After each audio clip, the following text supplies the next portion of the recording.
I tell you a little bit about it. I can't get much into the story. That's all pretty top secret. But what we wanted to do is we wanted to create a universe where Oddworld was a very sort of quirky reflection of the world that we live in, the cracked mirror, and it was done with humor.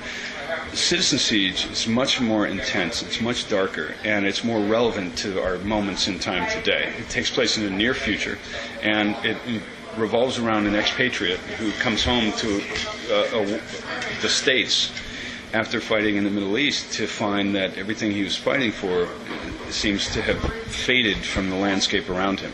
And then it becomes a psychological action thriller, like a political action thriller, really. And it starts getting pretty intense and pretty dark. And one of the things that's exciting about it, I mean, the story has to be the most exciting component, because if it's not, you shouldn't even make the movie.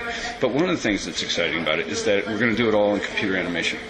And so this is one of the first times in the States that people have been willing to take the bet to take animation to a new level for type of and tone of content, and this is going to be pretty intense. PG-13, because we don't want to make R-rated films, but we don't need to swear and we don't need to have sex on the screen. But that's really exciting because it gives us an opportunity to do something and get it out there and be unique and new and fresh about it.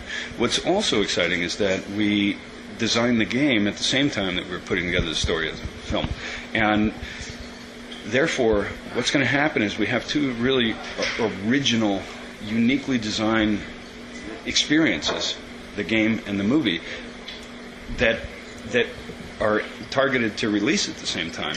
But they were really designed to share the same world and universe, but to stand on their own and not just rely on the branding of one or the other to help, bring people in, and then you sell them the crappy movie license game. We really want the game to be something special too.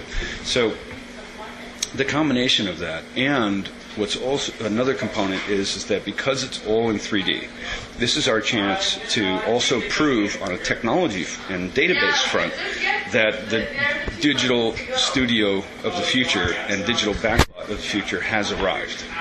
And the characters that are in the game and the way that they're built will be the same in the movie. Like it's shared, and the visual, visceral quality of everything should be completely consistent in the film and in the game.